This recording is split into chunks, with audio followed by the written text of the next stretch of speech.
머니올라 시청자 여러분 안녕하세요. 오늘은 최근 폭락해서 좀 이슈가 되고 있는 카카오 네이버 카카오 이런 인터넷 플랫폼 기업에 대한 얘기하고요. 그 다음에 메타버스 업종에 대해서 좀 주제로 얘기를 풀어가 보겠는데요. 이 분야 전문가 모셨습니다.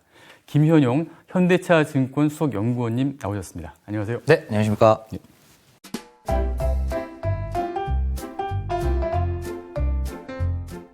일단 정부의 핀테크 산업 규제가 좀 직격탄인 것 같은데, 네. 이 내용을 보니까 금융 플랫폼 기업도 금융기관에 준하는 수준으로 소비자 보호 책임을 준수해야 된다, 이런 네. 내용도 있는데, 네. 그 규제를 한다는 가장 핵심적인 부분이 어떤 내용입니까? 핵심적인 부분이 뭐냐면, 여러분들 이제 네이버페이나 카카오페이 플랫폼을 통해서 저희가 배너 광고 많이 접하지 않습니까? 그래서 금융상품에 대한 이제 가입 같은 것들을 하게 됐을 때 특정 어떤 금전적인 보상을 해주는 마케팅 활동으로 이제 많이들 비춰지는데 이 부분을 실질적인 중개 행위로 보고 그러니까 증권 상품 또는 보험 상품 또는 대출 상품에 대해서 실질적인 주선 및 중개 행위로 보고 인허가를 얻은 경우에만 사업을 하라라는 게 이제 주요 내용입니다. 그래서 이게 왜 중요하냐면 왜 중요한지 한번 이제 광고로 보느냐 중개로 보느냐가 왜 중요하냐면은 그냥 단순 배너 광고로 볼 경우에는 소비자들이 실제로는 중개 행위, 즉 중개 금액에 연동된 중개 수수료를 플랫폼이 수취를 하는 구조인데 그럼 그렇게 됐을 때는 특정 금융 상품에 대해서 실제로 보이는 것보다는 실제 그 속성보다는 좀 더 좋게 포장하려는 유인이 있겠죠. 왜냐하면 많이 팔리면 팔릴수록 중개 수수료를 많이 받잖아요. 근데 그 사실을 모르고 소비자들은 땡땡 금융투자에서 계좌 만들면은 이렇게 그냥 이제 단순히 네이버페이 얼마 주는 마케팅 활동이구나 이렇게 오인을 할 수 있다는 거죠. 그래서 금융 소비자로 하여금 하지 말라는 게 아니라 너네 빅테크 플랫폼들 금융사업 하지 마 이게 아니라 소비자들한테 명확하게 고지를 하라는 거죠. 저희가 인허가를 이렇게 받아둔 상태이고 여러분들은 지금 광고가 아니라 저희가 실질적으로는 중개 행위를 하고 있는 상황임을 인지하고 이 금융상품을 가입을 하시든 안 하시든 의사결정하셔라. 충분한 정보를 제공하라는 겁니다. 근데 그 정도가 그렇게 강한 규제라고 볼 수가 있을까요? 실질적으로 사업에 받는 영향, 타격이 있느냐 본다면은 네이버는 전체 사업에서 10%가 금융입니다. 10% 금융이 가령 절반을 타격을 입으면 5%가 빠지는 거죠. 근데 사실 실질적으로는 네이버 파이낸셜의 매출은 거의 95% 이상이 간편결제예요. 그러니까 규제를 하지 않는 간편결제 영역에서 모든 매출을 가져오기 때문에 영향 없다가 정답이죠. 그래서 네이버 같은 경우에는 사실상은 영향은 없고 다만 앞으로 이제 증권 상품이나 보험 상품을 그런 방식으로 실질적 중개 행위로 보는 형태의 광고를 하게 되는 경우에는 인허가 받고 해라. 받기 전엔 하지 마라. 입니다. 이제 그 정도 영향이 있는 것이고요.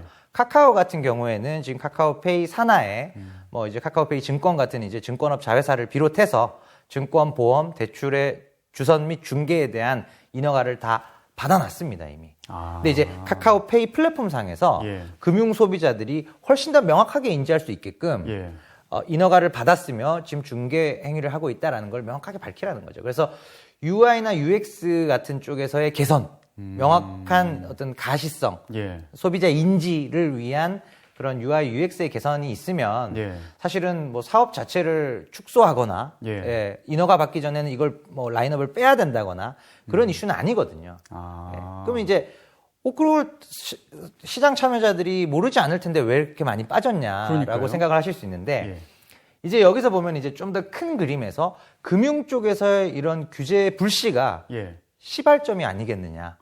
금융뿐만 아니라 커머스, 콘텐츠, 광고, 특히 광고 같은 경우에는 과점 구조잖아요. 시장 체제가. 그러다 보니까 이 금융 쪽을 시작으로 해서 전방이 빅테크 규제에 들어가는 게 아니겠느냐. 그 우려 때문에 일단 고점에서 조정도 없었고요. 일단은 차익 실현하고 지켜보자. 금융에서 끝날지 금융을 시작으로 다른 규제로 이어질지는 지켜보자. 이런 기조가 강해지면서 지금 매수세보다는 강한 상황입니다. 그렇다면은 이런 규제 움직임은 좀 사전에 어떤 예고라는 게 좀 있었나요?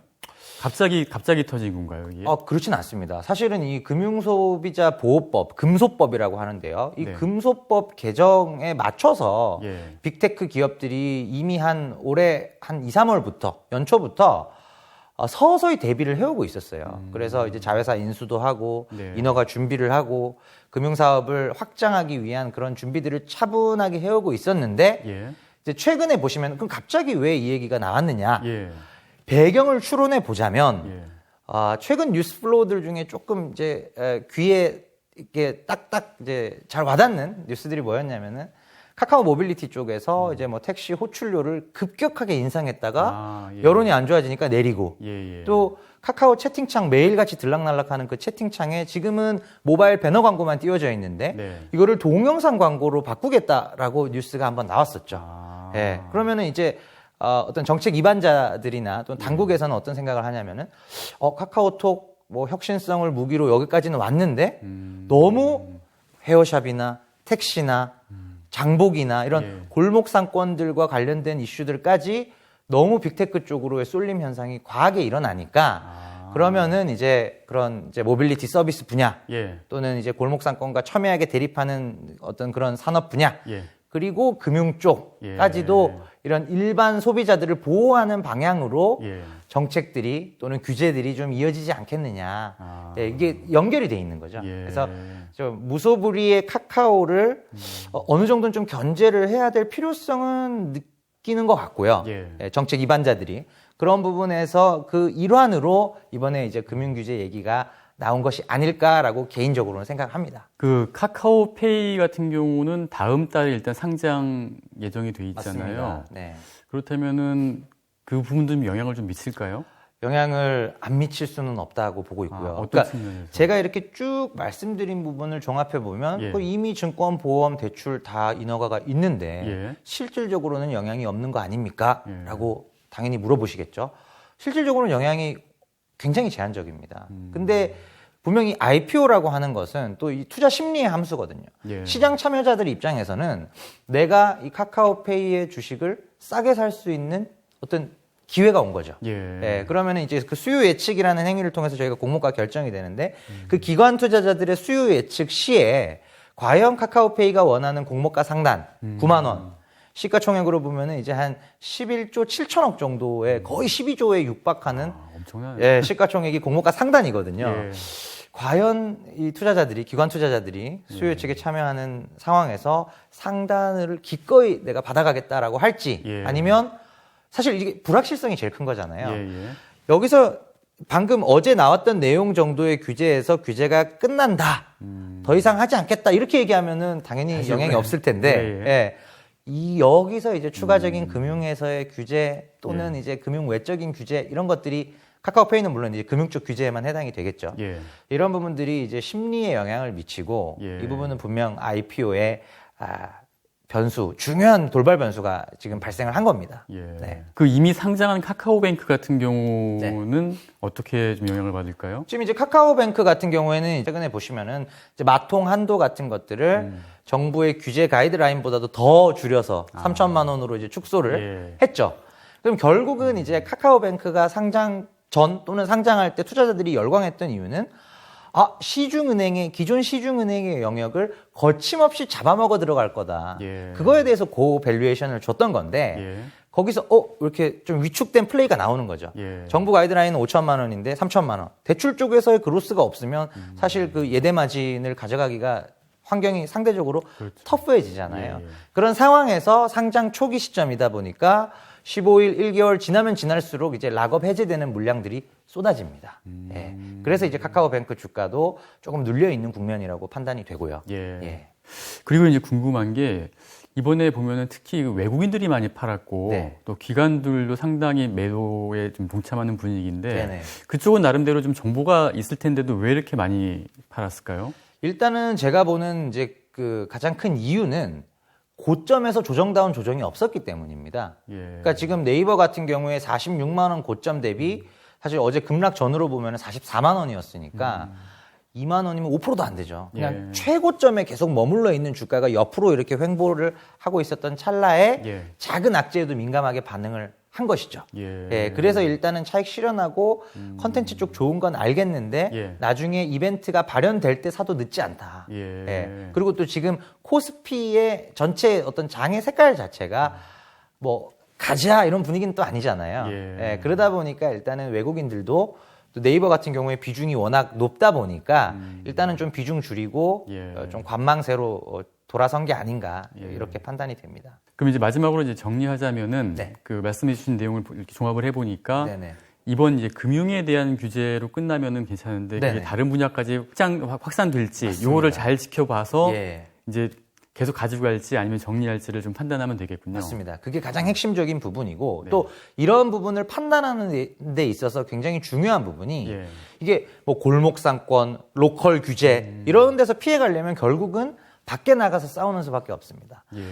이 기업은 예를 들면 네이버 같은 경우에는 라인 메신저가 있고 해외 쪽에서도 똑같이 쇼핑, 금융, 컨텐츠, 광고 한국에서 하고 있는 비즈니스를 그대로 카피 앤 페이스트 하는 전략을 취하고 있고 그게 일정 부분은 지금 통하고 있는 상황이거든요. 그래서 해외 쪽 매출 비중이 상대적으로 높은 빅테크들은 뭐 밸류에이션으로부터도 조금은 자유로울 거고요. 또 규제, 로컬 규제의 영향도 상대적으로는 덜 받을 수밖에 없다는 것이죠. 이런 부분 또한 투자 의사결정 하시는 데 있어서 중요한 어떤 팩터로 놓고 생각을 하시면 좋을 것 같습니다. 알겠습니다. 아무튼 뭐 잘 설명을 들으니까 뭐 정리가 잘 되는 것 같고요. 자, 이제 그 메타버스 쪽으로 좀 넘어가 보겠습니다. 일단 그 메타버스를 뭐 젊은 층에서 많이 하고 있는데 뭐 좀 쉽게 설명한다면 어떤 개념인지 좀 말씀해 주시죠. 일단 이제 메타버스의 가장 큰 특징은 현실 세계를 거의 그대로 옮겨놓은 듯한 수준의 3D 가상 공간을 이제 메타버스라고 우리가 볼 수가 있습니다. 그래서 가깝게 본다면은 여러분들이 많이 하시는 이제 제페토 이제는 많이 익숙해지셨을 거예요. 그래서 제페토나 로블록스 같은 게 가장 대표적인 이제 메타버스 플랫폼이라고 보시면 될 것 같고요. 그 안에서 우리가 행하는 행위들이 보시면은 친구들을 만날 수 있고요. 나를 표상하는 3D 아바타가 존재하고요. 그러니까 나가 존재하고 그리고 그 안에서 친구를 만날 수 있고 만나서 콘서트를 보러 갈 수가 있고 콘서트 보러 가기 전에 한껏 치장 꾸밀 수가 있고 꾸민 다음에 뭐 합니까? 저희 보통 사진 찍지 않습니까? 사진 찍고 글 포스팅하고 오늘 뭐 블랙핑크 팬 사인회 간다라고 얘기하고 나서 그 메타버스 플랫폼상의 가상 공간 안에서 공연장으로 이동을 하는 겁니다. 그리고 공연을 즐기고 또 뭐 리뷰를 쓰고 뭐 이런 식의 일련의 모든 행위들이 저희가 현실 세계에서 했던 행위들을 그대로 동일 플랫폼 안에서 할 수 있기 때문에 사실은 굉장히 파워풀한 모델이다라고 이제 얘기를 하고 있는 것이죠. 그럼 그 안에 예를 들어서 뭐 서울시 전체가 뭐 구현이 돼 있고 그렇습니까? 이동하려면 지금은 그렇지는 않습니다. 그건 아니에요. 현재는 그렇지는 않고요. 그러니까 어떤 이제 예를 들면은 이제 서울시가 그대로 구현이 되어 있거나 이렇게 하려면은 이제 너무나 방대한 데이터가 이제 들어가야 되는 상황이고 그 예를 들면 이제 제페토라고 보면은 그 제페토라는 가상 공간 안에서 여러 가지 이제 뭐 한강공원도 있고요. 여러 가지 맵들이 있습니다. 그래서 한강공원 맵에 들어가면은 그 반포 한강공원을 거의 옮겨놓은 듯한 수준의 가상 공간이 안에 있고요. 또 나는 패션에 관심이 많다. 그래서 구찌 빌라라는 또 맵이 있습니다. 구찌 빌라 맵을 들어가 보면은 거기에 불특정 다수가 막 들어와 있어요. 모르는 사람이. 그래서 그 구찌 빌라 맵 안에서 똑같이 그런 이제 어떤 패션 스튜디오나 아니면은 이제 아울렛 느낌의 그런 명품 아울렛 느낌의 가상 공간이 설정이 되어 있고 그 안에서 뭐 아바타용 아이템을 이제 쇼핑한다거나 친구랑 만나서 얘기를 한다거나 아니면은 또 다른 특정 공간에서는 회의를 한다거나 그런 이제 모임의 기능들, 모임 및 친목 도모의 그런 기능들을 상당 부분 좀 대체를 해가고 있는 것이죠. 지금까지는 이제 부분별로 돼 있는데 그게 점점 통합되면은 어떤 공간을 더 확장시켜서 만들어질 수도 있겠군요. 그래서 실제로 이제 뭐 메타버스 이제 게임 기업들 같은 경우에 펄어비스의 도깨비라는 이제 메타버스 게임이 최근에 인게임 영상이 공개되면서 이제 게임 유저들로부터 굉장한 호평을 받았습니다. 근데 이제 그 도깨비 같은 경우에 보시면 서울 시내의 상당 부분 일부분을 이제 그대로 메타버스 공간 안으로 옮겨왔죠. 그렇게 해서 지금 게임을 만들고 있는 상황이고요. 뭐 이제 아쉽지만 올해는 이제 선보이기 힘들 것 같고 한 뭐 내년 정도, 내년 하반기 정도면은 서울시의 상당 부분을 그대로 가상 공간으로 옮겨두고 그 안에서 게임을 할 수 있는 그런 것들도 지금 준비를 하고 있는 것이죠. 국내 기업이. 네. 그 메타버스 참여하려면은 뭐 이렇게 항상 뭘 끼고 해야 되는 건가요? 꼭 그렇지는 않습니다. 그건 아니고요. 뭐 VR, AR 기반의 메타버스가 있는 것이고요. 사실은 이제 VR 기반으로 하려고 하는 기업이 지금 페이스북입니다. 그리고 그냥 VR 기반이 아니라 일반 보통 게임에서 태동해서 메타버스로 진행이 된 케이스가 로블록스나 포트나이트고요. 또는 이제 엔터나 패션 쪽에서 태동해서 메타버스로 진화한 케이스가 우리가 잘 아는 제페토고요. VR 기반으로 해서 메타버스로 가려고 하는 기업이 이제 페이스북입니다. 자, 그럼 이제 이 대목에서 이제 궁금한 게 그 메타버스의 그 밸류 체인이 어떻게 구성되어 있는지 요거를 한번 좀 설명을 해주셨으면 좋겠습니다. 일단은 이제 메타버스 밸류 체인에서 이제 가장 핵심이 되는 부분은 플랫폼입니다. 그 플랫폼이 이제 가령 로블록스와 같은 이제 매개체가 되는 것이고요. 그 매개체 앞단에 있는 게 엔진입니다. 그래서 그 게임 보통은 이제 게임 쪽 만들 때 그 게임 소프트웨어를 만들기 위한 어떤 기반 기술이 되는 부분을 이제 엔진이라고 하는데요. 그 엔진을 만드는 기업들이 이제 뭐 유니티 소프트웨어라고 하는 미국의 이제 가장 큰 회사가 있고 유니티 계열하고 언리얼 계열이 있어요.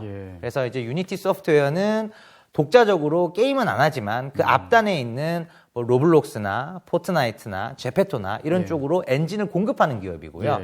그리고 이제 언리얼은 에픽 게임즈의 이제 자체 엔진이라고 보시면 됩니다. 그래서 엔진을 내재화한 기업도 있고 유니티 소프트웨어 같은 이제 제3자로 판매하는 엔진 전문 기업으로부터 사서 구현하는 경우도 있습니다. 그래서 그 맨 앞단은 엔진이고 그다음에 매개체가 되는 중간 단이 이제 플랫폼이고 거기서 이제 그 플랫폼을 이용하는 부분이 아까 말씀하셨던 AR 기반이면은 이제 뭐 구글 글래스나 또는 페이스북 자회사인 오큘러스가 하는 이제 그런 VR 기기 이런 것들을 이제 매개체로 디바이스 쪽이 되겠죠. 그래서 엔진, 플랫폼, 디바이스를 통해서 메타버스가 구현이 되고요. 그러니까 디바이스 중에서는 뭐 구글 글래스나 VR 기기도 있겠지만 그냥 핸셋이 될 수도 있죠.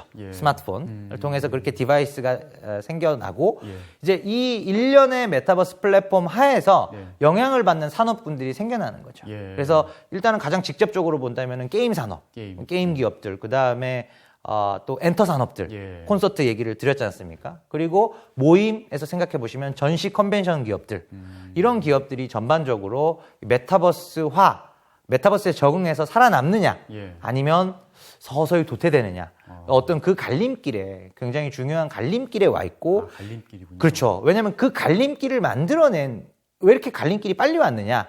그 이유는 이제 사실은 이제 코비드 때문이라고 볼 수 있겠죠. 어떤 대면 접촉이나 이런 컨택트가 아예 안 되는 컨택트를 극도로 피할 수밖에 없는 어떤 환경이 돼버리니까 그러면 이제는 언택트로 갈 수밖에 없구나.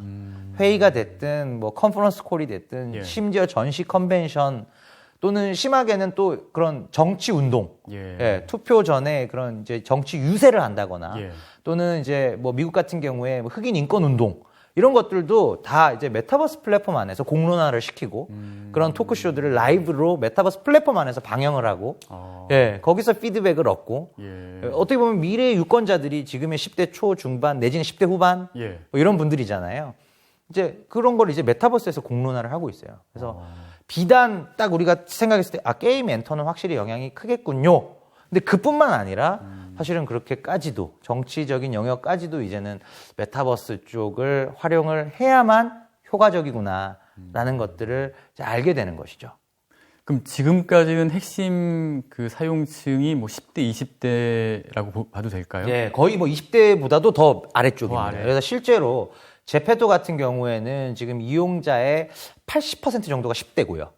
그러니까 20대도 사실 많지 않은 거죠. 그런 상황이고 로블록스 같은 경우에도 한 60%가 거기는 또 더 심한 게 13세 이하입니다. 그러니까 초등학교 5학년 10대 우리가 보통 10대라고 하면 15살에서 18살을 보통 생각하잖아요. 그게 아니라 13세 또는 그 이하가 거의 5, 60%입니다.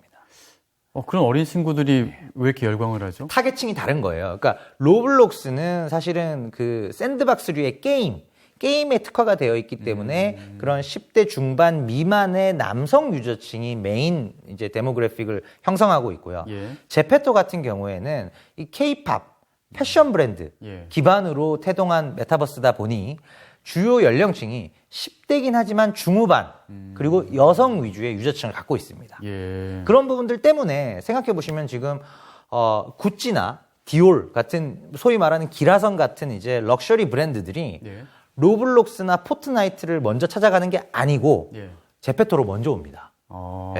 실제로 구찌나 디올 같은 경우에 제페토랑 먼저 협업을 했고요. 왜 그럴까 생각을 해보면 유저층에서 갈리는 거죠. K-팝을 좋아하고 패션을 좋아하는 그 유저들이 로블록스나 포트나이트에서는 할 게 많지는 않거든요. 그래서 이제 왜냐면 제페토 쪽에서 보시면은 K-팝 뮤직비디오 같은 것들도 제페토 그 아바타로 만들어서 블랙핑크 그 실제 그 멤버들을 제페토 아바타로 변환하고 그 아바타가 노래에 맞춰서 뮤직비디오 그 모션을 그대로 따라한 것들을 사실 그 뮤직비디오로 1억 뷰 넘었었거든요. 1억 뷰. 단기간에 1억 뷰를 넘는.